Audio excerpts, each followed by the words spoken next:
scores after missing two much easier chances. Alan Brazil's favourite ever piece of commentary, courtesy of Alan Parry.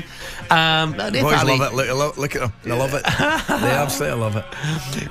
If Ali hadn't missed one or two easy chances that day, I'm reading from the script here, obviously. I'm accepting one of them. Saying that. I'm accepting one of them. One of them. I'm accepting one of them. Yeah, that was when Scotland were beating Switzerland at Euro 96. Maybe John McGinn wouldn't yet be fifth top scorer as he achieved last night. But you were delighted for John. He's one of the it's one of the game's good guys. You better believe it. You better believe it. Anytime you meet him, he's always the same, full of enthusiasm, always stops for a blether. He's one of these guys, Jeff, I think, that probably pinches himself every day, doing something he absolutely loves. And he's got, obviously, you know, went from Hibs down to Villa, and what a signing that has been. Equally, you can look at somebody like Robbo going to Liverpool. I think he went from Hull, did United down to Hull, Queen's Park, did he? Both of them are doing fantastic, but it's just a great group of boys. I'm thrilled for John, I really am, but I'm thrilled for them all, and Stevie Clarke. I wouldn't say they've, you know, laid the ghost of the European Championship, but you know the point I'm trying to make. The point I'm trying to make is, well, we're a disappointment. We qualified for the tournament. We didn't play with some great performances. Spain at home, Norway away, and then we went to the tournament and we're a disappointment. I felt played okay in one of the games, the other two no, and then arguably against better opposition. Well, I think it is better opposition. Oh, definitely, yes. Right. I think we've performed well. Yes. I can't remember all the stats, but I'm not sure MD's beaten us. Even the games we lost by more than one goal. I know Ronaldo scored late on to beat us in Portugal and Lisbon. Then we got beaten by Poland 3-2, a game we should never have lost. And then three great performances and results. 7 points from 3 games great. Against quality sides. Against Croatia, obviously Portugal and Poland away. So, no, I'm just really pleased for the boys because they took a bit of a battering after the Euros. And I'm actually delighted for Stevie as well. When I saw Stevie last night, we really carried away. With that pat on the head, yeah. Yeah, everybody going crazy. And there's Steve Clarke walking towards the celebrations. I showed Jeff it. Honestly, guys, you got to watch it. The guys are going crazy after the game. There's about 7, 8, 10, 12. I don't know. They're all piling top each other, and you see Stevie casually walk up, pat somebody in the head, and walk. It's just brilliant. It's just so Stevie. It is brilliant. Of course, skipper Andy Robertson, he got the winning goal, but after the game, he was full of praise for John McGinn. Last camp, he was a massive miss off the pitch and also on the pitch. You know, John's got so many qualities as a footballer, a fantastic footballer who always pops up for Scotland. You know, I think his goals tell you that, his performances tell you that, and you know, I'm glad all the other lads came with him because at one point he was carrying this nation on his own pretty much, you know, maybe 4 or 5 years ago, and then we all raised to his standard and we've all came with him. But off the pitch he's he's integral to what we do in that changing room. He's the heartbeat of it. He keeps us going, he lifts the spirits, he annoys us at times, but that's what he's got to do. But he always makes us laugh. But on the pitch, he's an incredible professional, incredible player, and I'm delighted for him. And the other player that a lot of people have been talking about in that Scotland squad right now is Ben Doak, who's on loan at Middlesbrough. Yeah. How much has he benefited, do you think, from having pretty regular first team football in the Championship? Well, it's worked both ways. He's benefited, plus the national team have benefited. Like you've no idea, Jeff. And back in the Euros, we were getting attempting to get any level of width from Anthony Ralston on the right hand side. I think it was Rob on the left hand side. Excuse me. And as good as they are, and they are good, I mean, going forward, it's just a different level. If you've got a winger, an out and out player who has something different, those guys would get forward and put a delivery in. But we've now got somebody. He's been the real success story for me the last few games. And obviously he was injured as well and was out one or two of the squads.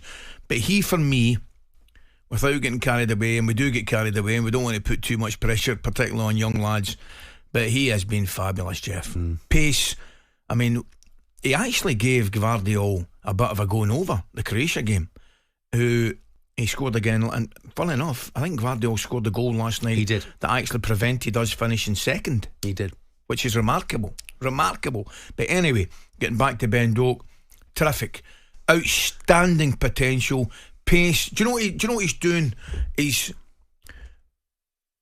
I'm not going to compare him to Jude Bellingham, but I'm comparing him to Jude Bellingham in the sense he plays with a freedom when Bellingham first came on the scene, for a young man, he was fearless, you know, and he just looked as though he's loving everything about it. And Ben Doak seems to be in that place. Completely different players. The comparison I'm making is there's a freshness about them, and he, as I say, he's given us something completely different in a forward area.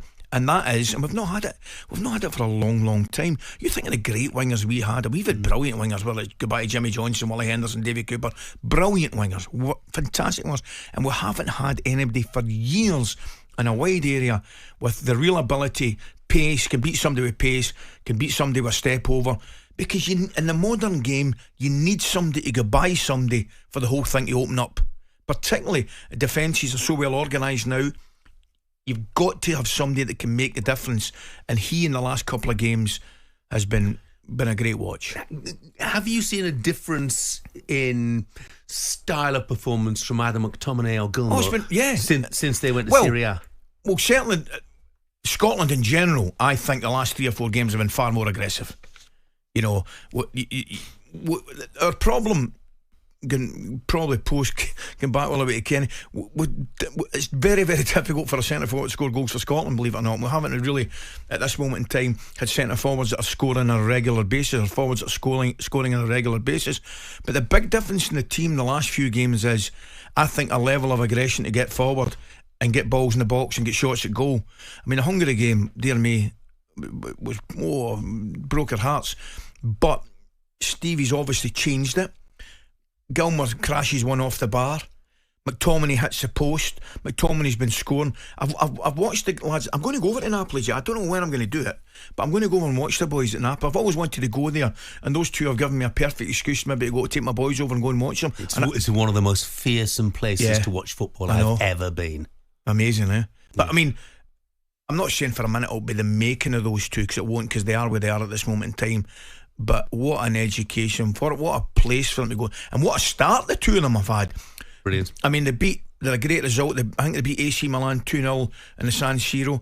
I mean, and McTominay went back up and scored in a 1-1 draw against Inter Milan. They lost a home game, but breath of fresh air. They're playing in a different league, a different country. What an education for the lads. Phil has texted, said, morning gents, will there be any more talk today about Northern Ireland's match and promotion? Yes. Well, just to say, Phil, it was amazing. Not the result last night, 2-2 at Luxembourg's not the greatest, but Michael O'Neill's done a wonderful job, and he's done it with players that are inexperienced to the degree that the goalkeeper's never played a league game and he's 19. Incredible. Others, McConville's from the academy at Brighton, he's 19. It's full of 18, 19, 20-year-olds, and I'll tell you what Michael O'Neill has done. I think he's set out a blueprint for other nations as well to follow in the footsteps, because what he's achieved has been fantastic, and I doff my cap to them. Here. talkSPORT Breakfast, waking you up Monday to Friday morning from 6 a.m. on AM, on DAB, via the talkSPORT app and on your smart speaker. talkSPORT.